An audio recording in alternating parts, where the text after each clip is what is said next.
Jeste? Gdje ste? Pozdrav svima. Evo sam snimila video na francuskom, moj prvi video na francuskom, ja sam već snimila neke videe na engleskom. Prvo ću objavljivati na hrvatskom, znači još uvijek nisam ništa objavila, ali evo, prvo ću objavljivati na hrvatskom pa ću onda vidjeti što ću kaću, a mislim, s obzirom da ja pričam sve te jezike, s obzirom da pričam jezike, ja sam jednostavno osjetila da želim pričati svima, jer eto što više ta informacija bude išla u svijet, eto, želim ispričati što se ovdje dogodilo, želim ispričati.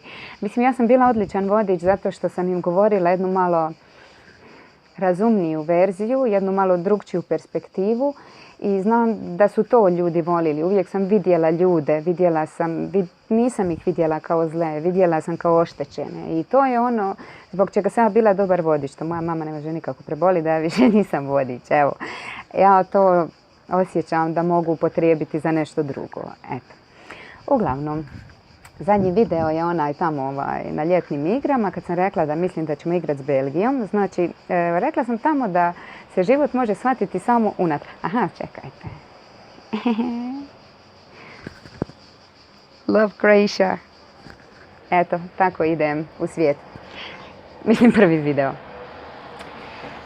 Život se može shvatiti samo unatrag. Dakle, zbog mojih nekih privatnih razloga sam ja mislila da ćemo mi igrati sa Belgijom. Ali ispalo je još bolje. Znači, mi ne znamo šta želimo, šta trebamo i tako te stvari. Znači, ja sam mislila kao, to bi moglo biti smisleno, znači mogli bi igrati s njima. I onda kad je Belgija izgubila, mislim šta sad to znači da i mi moramo izgubiti. Tako da malo sam deprimirala ljude oko sebe jer sam im već rekla tu svoju teoriju. I jučer kad su naši pobjedili, onda sam, u biti dok se još bila utakmica, onako razmišljam, mislim, želim da sam u krivu, želim. I mi pobjedimo.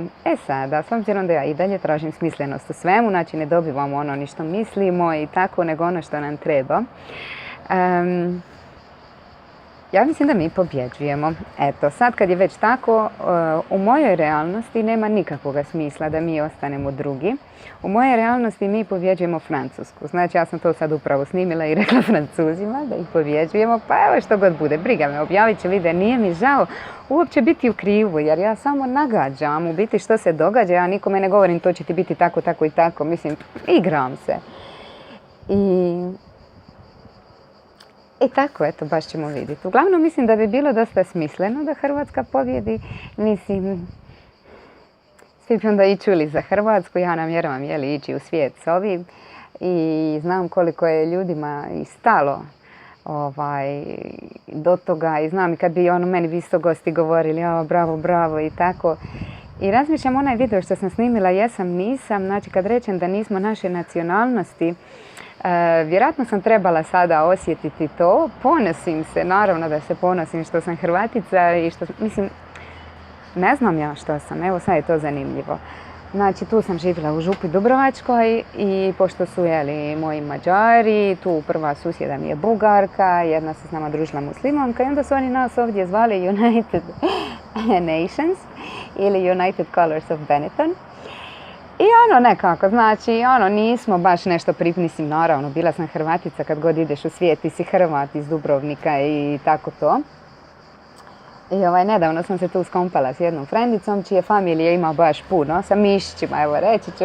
I onda je nešto ona rekla kao, pa vi ste obitelj, i onda sam rekla, joj, proud to be mišić, eto. Znači, eto, postala sam jedna župska obitelj. Mislim, znači, te pripadnosti, ko sam, što sam, onima će me gledati kao Hrvaticu i ponosna sam time, ali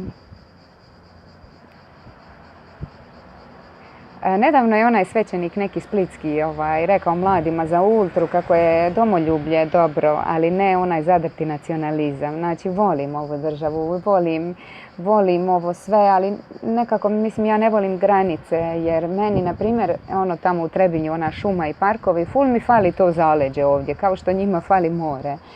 Nekako, ja bih voljela da je to sve ok, mi ćemo i dalje govoriti, mi smo Hrvati, tako se zove ova zemlja, ali nekako da smo svi svuđe doma i da je sve to naše i kad dođeš na skijalište i tamo je to brdo i mi moramo plaćati za to brdo, a to je nekako sve opet dio planete Zemlje.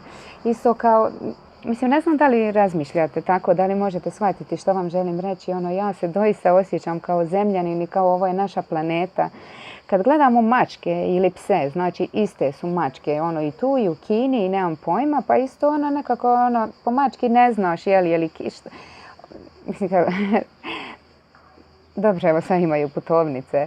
Ali hoću reći i mi ljudi, svi smo isti od krvi i mesa, znači različita je boja kože i oči, ovisno o geografskom položaju, crnci su tamniji, zamođe više piči sunce, ovi su gore bijelji i tako, i svjetlije oči zbog svjetlosti, sve je to zbog geografskog položaja, ali mi smo zemljani, ljudski rod.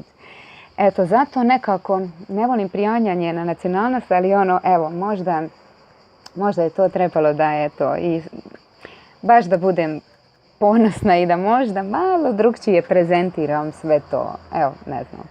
Uglavnom nekako mislim da ćemo mi pobijediti. Jer nema smisla da smo drugo mjesto. Eto, ćao.